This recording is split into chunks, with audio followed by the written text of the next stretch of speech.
विद्यार्थियों, मैं Jagmohan Singh assistant professor government college Bherian Bhewa. इस वीडियो का विषय है नानक काल मध्यकाली पंजाबी साहित्य का सुनहरी युग किवें है, जो साडे 6वें समैसटर दे विच पंजाबी साहित्य के इतिहास का एक हिस्सा है। सब तो पहला इस सिरलेख नूं जां प्रश्न नूं स्पष्ट करते हाँ। किहड़ा है सुनहरी युग? नानक काल। किहड़े साहित्य का? मध्यकाली पंजाबी साहित्य का। मध्यकाल की है, नानक काल की है, इन्हां दे विच अंतर की है या किनू ये नाम दिता गया है, किहड़े समय नूं ये नाम दिता गया है, उस बारे विचार करते हाँ। पंजाबी साहित्य विच मध्यकाल वो समा है जिहड़ा मुसलमान हमलावरां दे पंजाब विच प्रवेश नाल आरंभ हुंदा है, अर्थात 8वीं 9वीं सदी तो आरंभ हो के 1849 ईस्वी विच पंजाब विच बरतानवी शासन के स्थापित होने तक। बरतानवी शासन के आरंभ तो आधुनिक काल का आरंभ होंदा है। इस तरह 8वीं 9वीं सदी तो पहला या मुसलमान हमलावरां दे पंजाब विच आउण तो पहला का समा उसनूं पुरातन काल का नाम दिता गया है। विद्यार्थियों, अपना संबंध मध्यकाल के नाल है। आपां मध्यकाल बारे चर्चा करांगे। सानूं पता लग्या है कि 8वीं 9वीं सदी तो आरंभ हो के 1849 तक जिहड़ा समा चलदा है उसनूं मध्यकाल का नाम दिता गया है। ये समा 1000 सालों तो वध दा समा बनता है, जिसनूं मध्यकाल कहा जाता है। काल किवें बदलते हैं? पुरातन तो मध्य, मध्य तो आधुनिक तक काल किवें चलते हैं, किवें बदलते हैं, किस आधार पर इन्हां नूं वंडिया जाता है, काल वंड किवें कीती जाती है।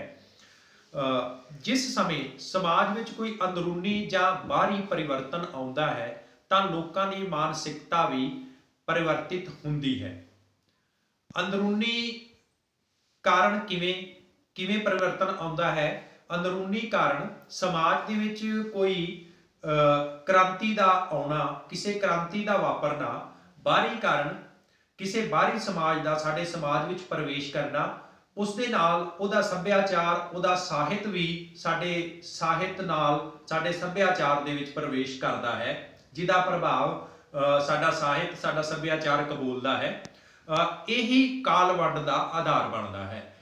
उदाहरण के रूप में आपां वेखदे हां कि मुसलमान हमलावर जदों साडे देश दे विच आए, पंजाब दे विच उन्हां ने प्रवेश किया, उन्हां दे आउण दे नाल कुछ समय बाद साडे साहित्य विच, साडे सभ्याचार विच उन्हां दे सभ्याचार प्रवेश करना आरंभ करता है।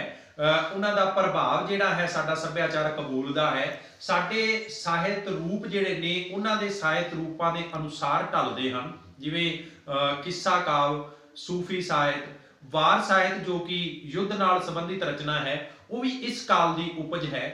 जदों लड़ाइयां ते युद्धां दा ये समा हुंदा है ते वो वार भी जिहड़ी है इसे काल दे विच पैदा हुंदी है, मुसलमान हमलावरां दे आउण तो मगरों। सो उस तो मगरों अंग्रेज जदों पंजाब दे विच अपना पूर्ण रूप दे विच अधिकार स्थापित करते हैं तां उन्हां दे आउण दे नाल जिहड़ा उन्हां दा सभ्याचार है, जिहड़े उन्हां दे साहित्य रूप हैं, वो साडे साहित्य विच प्रवेश करते हैं। उस दे नाल साडे पहला तो प्रचलित साहित्य रूप वो उन्हां दा विकास रुक जाता है, वो खड़ौत दे विच नज़र आउंदे हन ते उन्हां दी जगह जिहड़ा है, उन्हां दा स्थान जिहड़ा है, वो अंग्रेज़ां दे साहित्य रूप जिहड़े ने नावल, नाटक, निक्की कहानी, छोटियां कवितावां आदि साहित्य रूप जिहड़े ने वो लैंदे हन। इस तरह नवे साहित्य रूप, नवा विशा साडे साहित्य विच प्रवेश करता है। इस तरीके दे नाल काल वंड कीती जाती है। साहित्य कदों बदलता है, साहित्य रूप कदों बदलते हैं, साहित्य का विशा कदों बदलता है, इस तरीके नाल जिहड़ा है इसनूं साहित्य वंड का आधार बनाया जाता है। इस चर्चा तो आपां नूं पता लगता है कि मध्यकाली साहित्य या मध्यकाल का समा जिहड़ा है वो 8वीं 9वीं सदी तो आरंभ हो के 1849 तक चलता है। 1000 सालों तो वध दा समा है। इसनूं साहित्य इतिहासकारां ने अगों 4 भागां विच वंडिया है। पहला भाग 8वीं 9वीं सदी तो आरंभ हो के 1500 ईस्वी तक का समा, जिसनूं पूर्व नानक काल जां मुगल काल का नाम दिता गया है। 1500 ईस्वी तो 1700 ईस्वी तक का समा जिस नूं नानक काल जां मुगल काल कहा जाता है। 1700 तो 1800 ईस्वी तक का समा जिस नूं पिछला नानक काल जां पिछला मुगल काल कहा जाता है। 1800 ईस्वी तो 1849 ईस्वी तक का समा जिस नूं सिख राज काल का नाम दिता गया है। इस तरीके दे नाल मध्यकाल नूं 4 भागां दे विच वंडिया गया है। हालांकि सत्ता अते तारीख के बदलन नाल रातों रात साहित्य विच बदलाव नहीं आउंदा, इसलिए लंबे समय तो भूमिका बननी तैयार हुंदी है, पर हुण तक मिलदे पंजाबी साहित्य के इतिहास नूं दी वंड करन लई इस वंड तो प्रमाणिक होर कोई भी साधन साडे कोल उपलब्ध नहीं है। हुण आपां गल करांगे नानक काल, जिहड़ा इस मध्यकाल का एक हिस्सा है। 1500 ईस्वी तो 1700 ईस्वी तक का समा उसनूं नानक काल कहा जाता है। वो काल सुनहरी युग किवें है, उसकी की विशेषता है, उन्होंने सुनहरी युग क्यों कहा गया, इस बारे आपां विचार करांगे। पंजाबी साहित्य विच ये काल सब तो वध विशेषता अते महानता रखता है, इसलिए असीं इसनूं पंजाबी साहित्य का सुनहरी समा कहते हैं। इस विशेषता इस काल दीयां किहड़ियां विशेषता हैं जिन्हां कारण असीं इहनूं दूजे कालां नालों वखरा करते हैं। पहली इहदी विशेषता है इस काल दे राजसी हालातां दा साहित्य अनुसारी होना या साहित्य दी जिहड़ी सिरजना विच सहायक सिद्ध होना। युग गर्दियां अते राज रौलिया तो मगरों यह काल अमन शांति अते टिकाऊ दा सी। मुगल शासकों की मजबूत सत्ता के कारण देश विच राजसी तौर ते स्थिरता आई। इस काल की राजसी स्थिरता की तुलना विच ना तो पूर्व नानक काल के राजसी हालात स्थिर सन, ना ही इस तो मगरले कालों के, क्योंकि पूर्व नानक काल विच जिहड़े मुसलमान हमलावर हैं एक तो बाद एक आउंदा गया, वो जिहड़ा राजसी हालातां दे विच स्थिरता नहीं आई। बाबर दे आउण तो मगरों जदों मुगल राज जिहड़ा एक बार स्थापित हुंदा है, उस तो बाद अकबर दे समय तो जिहड़ा 200 साल तक मुगल साम्राज पूरी स्थिरता दे नाल जिहड़ा है वो राज करता है। इसलिए इस काल जिहड़ा है वो साहित्य दे अनुसार ही बनता है, क्योंकि इहदे विच राजसी स्थिरता जिहड़ी वो कायम हुंदी है। इस काल की साहित्यिक उत्पत्ति के इन्ने विस्तार अते पासार का कारण राजसी हालतां दा अते समाजिक हालतां दा साहित्य अनुसारी होना सी। इस गल नूं सारे इतिहासकार मानते हैं कि मुगल राज मुसलमान हाकमां विचों सब तो वध शक्तिवर अते स्थिर साम्राज सी। अकबर का समा इतिहास विच अमन ते खुशहाली लई काफ़ी महत्वपूर्ण सी। इसकी अगली विशेषता है गुणात्मक अते गिणात्मक पक्षों सब कालों तो वध साहित्य रचना होने करके। इस काल दे विच सब कालों नालों वध साहित्य रचना हुंदी है। गुणात्मक मतलब गुणा के आधार ते, गिणात्मक गिणती के आधार ते। इस काल दे विच जिहड़ियां साहित्यिक धारावां मिलदियां हन वो दूजे कालां दे विच नहीं मिलदियां। जिवें कि गुरमत कावधारा, आपां गल करदे हां गुरमत कावधारा दी। गुरमत कावधारा गुरु साहिबान द्वारा रचित बाणी नूं गुरमत कावधारा के नां हेठ विचारिया जाता है। गुरमत कावधारा इस काल विच आरंभ हुंदी है अते इसे काल विच ही समाप्त हो जाती है, जां इंज कह सकते हैं कि यह काल गुरमत कावधारा नाल आरंभ हुंदा है अते गुरमत कावधारा के समाप्त होण ते यह काल भी समाप्त हो जाता है। यह सब तो वड्डी अते महान कावधारा है इस काल की। प्रोफैसर किरपाल सिंह कसेल लिखते हैं, गुरु साहिबान ने अपने जीवन अनुभव विचों साहित्य अते समाज की अगवाई की। गुरु साहिबान साहित्यिक अते समाजिक अंदोलन के मोढी उसरीए अते संचालक सन। उन्होंने जीवन नूं साहित्य बनाया अते साहित्य नूं जीवन। केवल पंजाबी ही नहीं, भारती अते सारे संसार के साहित्य विच, अध्यात्मिक साहित्य विच गुरु साहिबान की रचना का नवेकला स्थान है। यह उच्च दर्जे की साहित्य रचना है जिसनों विषय पक्षों, कला पक्षों, रूप पक्षों आपां संसार भर दियां उत्कृष्ट रचनावां दे टाकरे ते रख सकते हैं। साहित्यिक खेत्र विच गुरु साहिबान की कीती अगवाई विशेष महत्व रखती है। गुरु नानक देव पंजाब विच नवीं ਸਾਹਿਤਕ जागृति के अंदोलन ਨੂੰ आरंभ करते हैं ਅਤੇ ਸਾਹਿਤ ਉਸਾਰੀ ਵਿੱਚ ਗੁਰੂ ਸਾਹਿਬਾਨ ਦਾ ਯੋਗਦਾਨ ਸਭ ਤੋਂ ਵੱਧ ਸਤਿਕਾਰਤ ਅਤੇ ਅਮੋਲਕ ਹੈ। ਗੁਰੂ ਨਾਨਕ ਦੇਵ ਦੇ ਸਾਹਿਤ ਵਿੱਚੋਂ ਸਾਨੂੰ ਉਹਨਾਂ ਦੇ ਸਮੇਂ ਦਾ ਝਲਕਾਰਾ ਪ੍ਰਾਪਤ ਹੁੰਦਾ ਹੈ ਅਤੇ ਗੁਰੂ ਗੋਬਿੰਦ ਸਿੰਘ ਦੇ ਸਾਹਿਤ ਵਿੱਚੋਂ ਉਹਨਾਂ ਦੇ ਸਮੇਂ ਦਾ। ਗੁਰਮਤਿ ਕਾਵਿ ਧਾਰਾ ਦੇ ਵਿੱਚ ਪਹਿਲੇ 5 ਗੁਰੂ ਸਾਹਿਬਾਨ ਸਾਹਿਤ ਰਚਨਾ ਕਰਦੇ ਹਨ। ਉਸ ਤੋਂ ਮਗਰੋਂ 9ਵੇਂ ਗੁਰੂ ਸਾਹਿਬਾਨ ਜਿਹੜੇ ਨੇ ਉਹ ਸਾਹਿਤ ਰਚਨਾ ਕਰਦੇ ਹਨ। ਗੁਰੂ ਕਵੀ ਜਿਹੜੇ ਨੇ 10 ਗੁਰੂਆਂ ਦੇ ਵਿੱਚੋਂ 6 ਗੁਰੂ ਕਵੀ ਜਿਹੜੇ ਨੇ ਉਹ ਸਾਹਿਤ ਰਚਨਾ ਕਰਦੇ ਹਨ, ਜਿਨ੍ਹਾਂ ਦੀ ਰਚਨਾ ਗੁਰੂ ਗ੍ਰੰਥ ਸਾਹਿਬ ਵਿੱਚ ਦਰਜ ਹੈ। ਇਸ ਦੀ ਗੱਲ ਆਪਾਂ ਅੱਗੇ ਕਰਾਂਗੇ। ਇਸ ਤੋਂ ਬਾਅਦ ਇਸ ਕਾਲ ਦੀ ਦੂਜੀ ਕਾਵਿ ਧਾਰਾ ਜਿਹੜੀ ਹੈ ਸੂਫੀ ਕਾਵਿ ਧਾਰਾ, ਇਸ ਕਾਲ ਵਿੱਚ ਵਿਕਾਸ ਕਰਦੀ ਹੋਈ ਧਾਰਮਿਕ ਕੱਟੜਤਾ ਨੂੰ ਤਿਆਗ ਕੇ ਸਹਿਨਸ਼ੀਲਤਾ ਅਤੇ ਉਦਾਰਵਾਦੀ ਭਾਵਨਾ ਨੂੰ ਗ੍ਰਹਿਣ ਕਰਦੀ ਹੈ। ਅਰਬੀ ਸਿਧਾਂਤਾਂ ਨਾਲੋਂ ਈਰਾਨੀ ਅਤੇ ਭਗਤੀ ਮਤ ਦੇ ਪ੍ਰਭਾਵ ਨੂੰ ਸੂਫੀ ਕਵਿਤਾ ਇਸ ਕਾਲ ਵਿੱਚ ਵਧੇਰੇ ਕਬੂਲਦੀ ਹੈ। ਈਰਾਨੀ ਤੇ ਭਾਰਤੀ ਮਤ ਦਾ ਪ੍ਰਭਾਵ ਕਬੂਲਣ ਦੇ ਕਾਰਨ ਇਹਦੇ ਵਿੱਚ ਕੀ ਪਰਿਵਰਤਨ ਆਉਂਦਾ ਹੈ ਕਿ ਜੋ ਪਹਿਲਾਂ परमात्मा दा रब दा डर सूफी कविता दे विच विखाया गया सी, उहदे नाल नाल प्रेमा भगती अते इश्क दे उत्ते जोर दिता जाता है। पहली बार सूफी कविता अपने पंजाबी अते देसी रंग दे विच निखरदी है। पंजाबी धारना, लोक भाषा दी वरतों, ईरानी अते विदेशी प्रीत कथावां नालों पंजाबी प्रीत कथावां दे हवाले जिहड़े ने वो वड्डी गिणती विच आउणे शुरू हुंदे हन। प्रिंसीपल तेजा सिंह लिखते हैं कि इस काल की सूफी कविता दे विच जिहड़ा परिवर्तन वापरदा है वो है कि इस काल की सूफी कविता दजले अते फरात की थां चनाह अते सतलुज शूकण लगते हैं। हीर रांझा, सस्सी पुन्नू आदि प्रीतां दे आदर्श प्रमाण मन्ने जाते हैं। भाव इस काल की सूफी कविता विच पंजाब के नायक अते नायिकावां दा जिक्र आउणा आरंभ हुंदा है। पहली बार पंजाब के आर्थिक ते समाजिक जीवन विचों अलंकार अते चिन्ह लए जाते हैं, जिवें कि चरखे की वरतों, खूह, टिंडा आदि कई तरह के जिहड़े पंजाबी सभ्याचारक जीवन दे विचों, आर्थिक जीवन दे विचों, समाजिक जीवन दे विचों अलंकार अते चिन्हां की वरतों कीती जाती है। सूफियां की सब तो प्रसिद्ध धारणा अते काफियां काव्य रूप का प्रचलन भी इसे काल विच होया।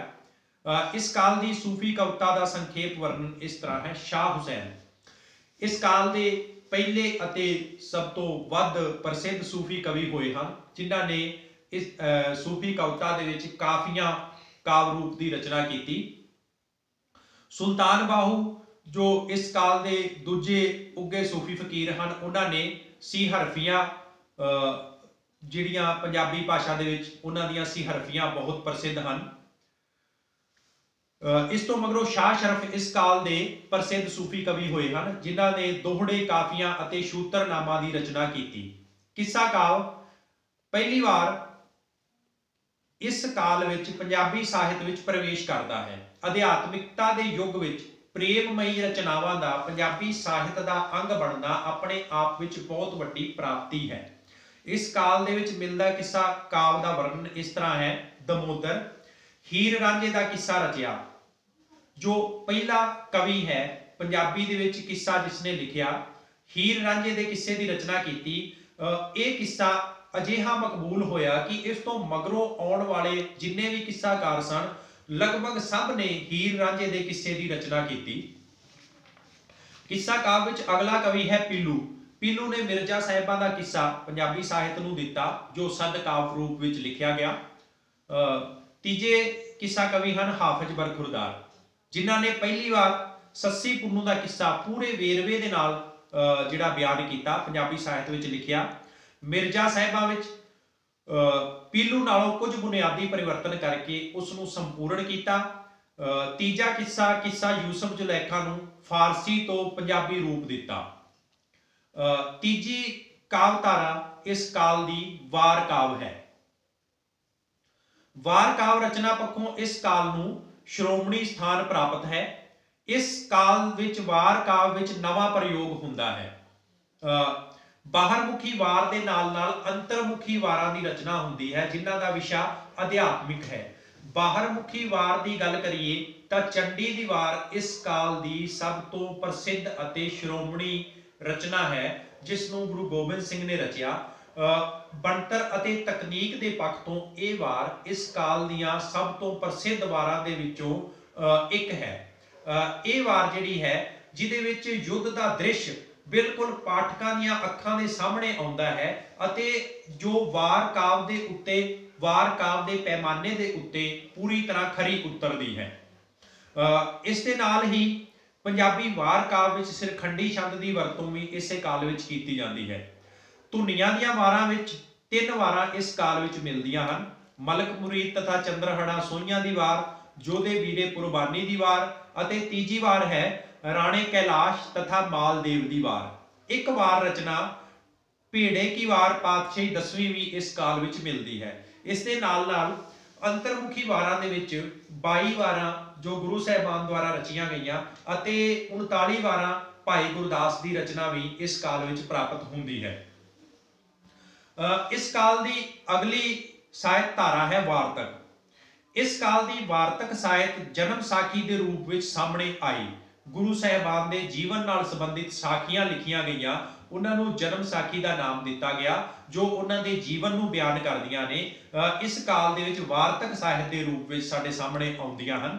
ਮੱਧਕਾਲੀਨ ਪੰਜਾਬੀ ਵਾਰਤਕ ਦੀ ਸੁੰਦਰ ਤੇ ਕਲਾਤਮਕ ਸ਼ੈਲੀ ਦੇ ਕਈ ਨਮੂਨੇ ਇਹਨਾਂ ਸਾਖੀਆਂ ਵਿੱਚ ਪ੍ਰਾਪਤ ਹੁੰਦੇ ਹਨ। ਇਸ ਲਈ ਸਾਹਿਤਿਕ ਤੌਰ ਤੇ ਇਹਨਾਂ ਜਨਮ ਸਾਖੀਆਂ ਦਾ ਬਹੁਤ ਮਹੱਤਵ ਹੈ ਤੇ ਗੌਰਵ ਵਾਲੀ ਗੱਲ ਹੈ ਕਿ ਉਸ ਸਮੇਂ ਦੇ ਵਿੱਚ ਵਾਰਤਕ ਰਚਨਾ ਜਿਹੜੀ ਉਹ ਕਿੰਨੀ ਸੁੰਦਰ ਅਤੇ ਕਲਾਤਮਕ ਸਾਡੇ ਸਾਹਿਤ ਵਿੱਚ ਸਾਨੂੰ ਪ੍ਰਾਪਤ ਹੁੰਦੀ ਹੈ ਅਤੇ ਵਾਰਤਕ ਦਾ ਜਿਹੜਾ ਜਨਮ ਹੈ ਉਹ ਵੀ ਇਸੇ ਕਾਲ ਦੇ ਵਿੱਚ ਸਹੀ ਅਰਥਾਂ ਦੇ ਵਿੱਚ ਮੰਨਿਆ ਜਾਂਦਾ ਹੈ। ਇਹ ਵੀ ਇਸ ਕਾਲ ਦੀ ਸਭ ਤੋਂ ਵੱਡੀ ਪ੍ਰਾਪਤੀ ਹੈ। ਇਹਨਾਂ ਵਿੱਚ ਬਹੁਤ ਸਾਰੀ ਪੰਜਾਬੀ ਵਾਰਤਕ ਦਾ ਉਤਕ੍ਰਿਸ਼ਟ ਵਿਰਸਾ ਜਿਹੜਾ ਪੰਜਾਬੀ ਜਨਮ ਸਾਖੀਆਂ ਨੂੰ ਮੰਨਿਆ ਗਿਆ ਹੈ। ਇਸ ਕਾਲ ਦੀਆਂ ਜਨਮ ਸਾਖੀਆਂ ਦਾ ਨਾਮ ਇਸ ਤਰ੍ਹਾਂ ਹੈ: ਪੁਰਾਤਨ ਜਨਮ ਸਾਖੀ, ਭਾਈ ਬਾਲੇ ਵਾਲੀ ਜਨਮ ਸਾਖੀ, ਛੋਟੀ ਮਿਹਰਬਾਨ ਵਾਲੀ ਜਨਮ ਸਾਖੀ, ਗੁਰੂ ਜੀ ਦੇ ਮੂੰਹ ਦੀਆਂ ਸਾਖੀਆਂ। ਇਸ ਕਾਲ ਵਿੱਚ ਵਾਰਤਕ ਸਾਹਿਤ ਦਾ ਹਿੱਸਾ ਜੋ ਗੋਸ਼ਟਾਂ ਇਸ ਕਾਲ ਵਿੱਚ ਹੋਈਆਂ, ਉਹਨਾਂ ਨੂੰ ਵੀ ਵਾਰਤਕ ਸਾਹਿਤ ਦਾ ਅੰਗ ਮੰਨਿਆ ਗਿਆ ਹੈ। ਗੋਸ਼ਟਾਂ ਜੋ ਦੋ ਧਾਰਮਿਕ ਆਗੂਆਂ ਵਿੱਚ ਵਿਚਾਰ ਚਰਚਾ ਹੁੰਦੀ ਹੈ, ਉਸ ਨੂੰ ਗੋਸ਼ਟ ਕਿਹਾ ਜਾਂਦਾ ਹੈ। ਇਸ ਕਾਲ ਦੀਆਂ ਗੋਸ਼ਟਾਂ ਗੁਰੂ ਨਾਨਕ ਦੀਆਂ ਅਜੀਤੇ ਰੰਧਾਵੇ, ਰਾਜਾ ਜਨਕ, ਨਿਰੰਕਾਰ ਅਤੇ ਬੁੱਢਾ ਕਲਯੁਗ ਨਾਲ, ਬਾਬੇ ਲਾਲ ਤੇ ਦਾਰਾ ਸ਼ਕੋਹ ਦੀ ਗੋਸ਼ਟ। ਇਸ ਦੇ ਨਾਲ ਗੁਰਬਾਣੀ ਦੇ ਟੀਕੇ, ਟੀਕਾ ਉਹਨੂੰ ਕਿਹਾ ਜਾਂਦਾ ਹੈ ਜੋ ਗੁਰਬਾਣੀ ਦੇ ਵਿੱਚ ਜਿਹੜੇ ਕਈ ਸ਼ਬਦ ਸਾਨੂੰ ਮੁਸ਼ਕਿਲ ਲੱਗਦੇ ਹਨ, ਜਿਨ੍ਹਾਂ ਦੀ ਸਮਝ ਆਸਾਨੀ ਦੇ ਨਾਲ ਆਮ ਲੋਕਾਂ ਨੂੰ ਨਹੀਂ ਆਉਂਦੀ, ਉਸ ਨੂੰ ਆਸਾਨੀ ਦੇ ਨਾਲ ਉਹਦੀ ਵਿਆਖਿਆ ਕਰਦੇ ਹੋਏ ਆਸਾਨ ਭਾਸ਼ਾ ਦੇ ਵਿੱਚ ਲਿਖਿਆ ਜਾਂਦਾ ਹੈ, ਉਸ ਨੂੰ ਟੀਕਾ ਕਿਹਾ ਜਾਂਦਾ ਹੈ। ਗੁਰਬਾਣੀ ਦੇ ਬਹੁਤ ਸਾਰੇ ਟੀਕੇ ਇਸ ਕਾਲ ਵਿੱਚ ਕੀਤੇ ਗਏ ਅਤੇ ਗੁਰੂ ਸਾਹਿਬਾਨ ਦੁਆਰਾ ਜੋ ਹੁਕਮਨਾਮੇ ਆਪਣੇ ਸਿੱਖਾਂ ਨੂੰ ਜਾਰੀ ਕੀਤੇ ਗਏ। ਹੁਕਮਨਾਮਾ ਮਤਲਬ ਇੱਕ ਆਦੇਸ਼ ਦੀ ਚਿੱਠੀ, ਇੱਕ ਹੁਕਮ ਦੇਣਾ, ਉਸ ਚਿੱਠੀ ਦੇ ਵਿੱਚ ਕੋਈ ਹਿਦਾਇਤ ਦੇਣੀ, ਕੁਝ ਸੇਵਾ ਜਿਹੜੀ ਹੈ ਸਿੱਖਾਂ ਦੇ ਜ਼ਿੰਮੇ ਲਾਣੀ, ਉਹ ਹੁਕਮਨਾਮੇ ਗੁਰੂ ਸਾਹਿਬਾਨ ਆਪਣੇ ਸਿੱਖਾਂ ਕੋਲ ਭੇਜਦੇ ਸਨ, ਜੋ ਇਸ ਕਾਲ ਦੀ ਵਾਰਤਕ ਦਾ ਅੰਗ ਹਨ। ਇਸ ਦੇ ਨਾਲ ਹੀ ਅਗਲੀ ਵਿਸ਼ੇਸ਼ਤਾ ਜਿਹੜੀ ਹੈ ਉਹ 500 ਸਾਲਾਂ ਦੇ ਅਧਿਆਤਮਕ ਸਾਹਿਤ ਨੂੰ ਸੰਕਲਿਤ ਕਰਕੇ ਸੁਰੱਖਿਅਤ ਰੱਖਣ ਦਾ ਮਾਣ ਵੀ ਇਸ ਕਾਲ ਨੂੰ ਪ੍ਰਾਪਤ ਹੈ। ਸਾਹਿਤ ਦੇ ਇਤਿਹਾਸਕਾਰ ਗੁਰੂ ਅਰਜਨ ਦੇਵ ਦੁਆਰਾ ਕੀਤੀ ਸਾਹਿਤ ਸੰਭਾਲ ਲਈ ਮਹਾਨ ਘਾਲਣਾ ਅਤੇ ਗੁਰੂ ਗ੍ਰੰਥ ਸਾਹਿਬ ਦੀ ਸਥਾਪਨਾ ਨੂੰ ਕਦੀ ਅੱਖੋਂ ਓਹਲੇ ਨਹੀਂ ਕਰ ਸਕਦੇ।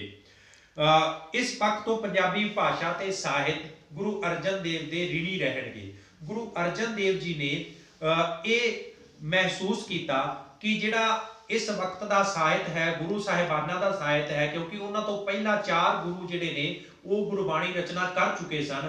ਗੁਰੂ ਅਰਜਨ ਦੇਵ ਖੁਦ ਵੱਡੀ ਮਾਤਰਾ ਦੇ ਵਿੱਚ ਬਾਣੀ ਰਚਨਾ ਕਰ ਰਹੇ ਸਨ ਅਤੇ ਉਹਨਾਂ ਨੇ ਜਿਹੜੇ ਉਹਨਾਂ ਦਾ ਮਿਸ਼ਨ ਸੀ ਜਾਂ ਉਹਨਾਂ ਦੀ ਸੋਚ ਦੇ ਅਨੁਸਾਰ ਉਹਨਾਂ ਦੀ ਵਿਚਾਰਧਾਰਾ ਦੇ ਨਾਲ ਮਿਲਦਾ ਸਾਹਿਤ ਸੀ, ਜਿਹੜਾ ਭਗਤ ਬਾਣੀ ਸੀ ਜਾਂ ਸੂਫੀ ਕਵੀਆਂ ਦੀ ਬਾਣੀ ਸੀ, ਜਿਹੜੀ ਉਹਨਾਂ ਨੇ ਉਸ ਨੂੰ ਇਕੱਠਾ ਕਰਕੇ ਇਕੱਤਰ ਕਰਕੇ ਉਹਨਾਂ ਦੇ ਡੇਰਿਆਂ ਤੇ ਜਾ ਕੇ ਉਹਨੂੰ ਇਕੱਤਰ ਕਰਕੇ ਜਿਹੜੀ ਸਮਾਜ ਨੂੰ ਕੋਈ ਸਿੱਖਿਆ ਦੇ ਰਹੀ ਸੀ, ਸਮਾਜ ਨੂੰ ਜਿਹੜਾ ਹੈ ਕੋਈ ਨਵੀਂ ਵਿਚਾਰਧਾਰਾ ਜਿਹੜੀ ਦੇ ਰਹੀ ਸੀ, ਸਮਾਜ ਦੇ ਵਿੱਚ ਜਿਹੜਾ ਨਵਾਂ नवे खून का संचार कर रही सी, उस तरह की बाणी, उस तरह की रचना सारी इकट्ठी करके उसनों एक ग्रंथ का रूप दे के उसकी संपादना बड़े सुचज्जे ढंग के नाल कीती।